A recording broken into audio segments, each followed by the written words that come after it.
At 82, I've lived through more than 8 decades of life, raised children, buried loved ones, worked hard, laughed harder. But if there's one decision I truly regret, it's moving into a nursing home. It wasn't made lightly. My family encouraged it. They said I deserved to be cared for, that it would be easier, safer. I believed them. At the time, it even felt like the right thing to do. But I wish someone had told me what it really meant, what I'd be giving up. If you're thinking about this option, either for yourself or someone you love, stay with me. Because these 6 things I learned the hard way, they could change how you see this next chapter. And if you've never thought about it, you will. We all do. Regret 1. Losing my independence. I used to start each day with a ritual. Wake up when I wanted, shuffle into the kitchen in my favorite slippers, make strong tea, sit by the window and listen to the world wake up. I was in control. But inside the nursing home, everything runs on someone else's schedule. Breakfast is at 7:30, whether you're hungry or not. Showers are timed, lights out, not up to you. One morning, I tried to sleep in after a bad night. A nurse walked in at 7:15, gentle but firm. "Time to get up, Mr. Harris," she said, drawing back the curtain. I remember thinking, am I a child again? When did I stop being the boss of my own mornings? You don't realize how precious the little choices are, what to eat, when to read, whether to go for a walk, until they're not yours anymore. And once you lose that independence, it doesn't come back easily. Regret 2. Feeling forgotten. When I first arrived, my family visited every weekend. My daughter brought my favorite pastries, my grandson played me music on his phone. It helped, it really did. But life is busy. Slowly, the visits became calls, then texts, then silence. I remember a Christmas Eve. I had on a red sweater my late wife had knitted. I sat in the common room, looking at the door every time it creaked. Each time I thought, maybe that's them. It wasn't. That night, I stared at the blinking lights on the little artificial tree in my room and realized something painful. The world moves on without you. Not because they don't love you, but because life outside doesn't pause. You're not part of it anymore. It's a loneliness that's hard to explain. You become a memory, in real time. Regret 3. Losing my sense of purpose. Before I moved, I had meaning. I wasn't just passing time, I was living it. I fixed things around the house. I taught my neighbor's kid how to sand wood. I still sent birthday cards, even if my handwriting shook. But inside the nursing home, there's not much to fix. No gardens to tend. No neighbors who need a hand. There was a man named George, 84, a retired carpenter. He used to build birdhouses for the neighborhood kids. Here, he sits by the window, hands in his lap. "I haven't held a hammer in 2 years," he told me. You don't just stop working in a nursing home. You stop contributing. And when that happens, you start to wonder, why am I still here? Purpose isn't a luxury, it's life. And when you lose it, you fade faster than you'd believe. Regret 4. Declining health faster than expected. When I first stepped into the nursing home, I thought I was stepping into a safer future. "You'll get all the care you need," my daughter said, hugging me tightly. "You won't have to lift a finger." That last part sounded good at the time. After all, I'd spent my whole life lifting fingers, and then some. Cooking, gardening, climbing stairs, carrying groceries, caring for kids and grandkids. It felt like maybe I'd earned a break. But no one told me that the very things I was giving up were the things that had kept me strong. Back home, I had routines. I'd wake up, stretch, make my own breakfast, scrambled eggs, toast, and tea just the way I liked it. I swept the porch, took walks to the corner store for a paper. Even those little chores kept my body in motion. They gave my muscles something to remember. Inside the home, everything is done for you. You sit, and meals come to you. You wait, and someone brings your medicine. You need a shower? Someone assists. You want your socks? They bend down for you. At first, it felt like luxury. I didn't have to do anything. But slowly, I started feeling slower, heavier, weaker. That first month, I stayed mostly in bed. Resting, I told myself. By month 2, my legs started aching when I stood up. By month 3, I was out of breath just walking to the dining room. A nurse noticed me struggling one day and brought me a walker, just to help. I didn't want it, but I used it. Now I can't go a day without it. Alice, the woman who moved in next to me, was 81, full of life. On her first day, she walked 3 laps around the garden and told me she planned to stay active. "I'm not going to sit still just because I'm here," she joked. But the staff encouraged her to rest more. "Why walk? Let us take you in the wheelchair," they'd say. At first, she refused. Then, one rainy day, she said yes. That was the start. Within months, she was using the chair full time. "I don't know how this happened," she whispered once, eyes glassy. The truth is, this place makes it easy to stop moving. And once you stop, your body forgets how.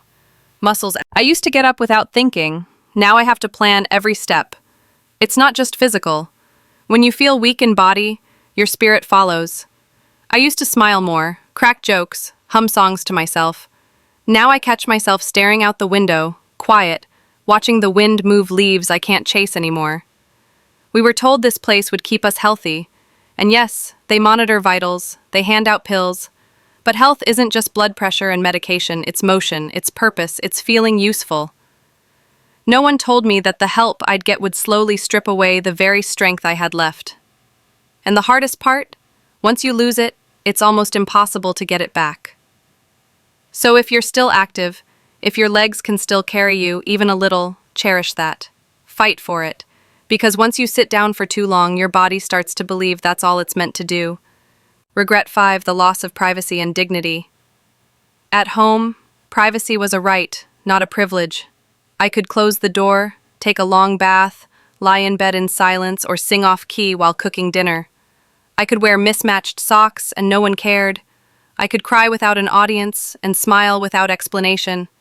I had space that was mine, a world that obeyed me. When I moved into the nursing home, that world disappeared.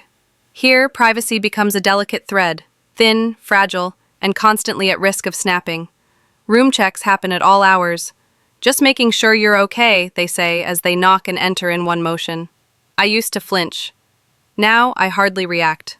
I remember one morning, I was changing clothes, my back turned, shirt halfway over my head, when a young staff member opened the door. She froze. I froze. "Sorry, Mr. Harris," she mumbled and backed out. She was polite, but it happened again the next week. Then again. Eventually, I stopped feeling embarrassed. I just stopped feeling. There's something quietly tragic about getting used to being watched, about surrendering the one thing you should always have, dignity. Then came the showers. The first time someone had to help me, I was ashamed. "I can do it," I insisted. But I was wobbly. They insisted more. "We're here for you." And they were kind. They were professional. But no matter how gently it's done, being bathed by another adult when you're used to bathing yourself, it chips away at you. You tell yourself, it's part of aging, but deep down, you mourn the parts of yourself you've handed over. The bathroom is shared, the walls are thin. If your roommate snores, complains, prays aloud at night, or coughs nonstop, you hear everything. And they hear you. Every groan, every phone call, every whisper to yourself. And speaking of roommates, well, you don't get to choose. It's luck. Pure luck. I've had 3 so far. One was gentle and kind. We shared stories. The next one argued with the staff daily and muttered to himself all night. I didn't sleep for weeks. It's not their fault. We're all strangers trying to survive the same storm. But no matter how kind or quiet they are, they're still there, breathing in your space.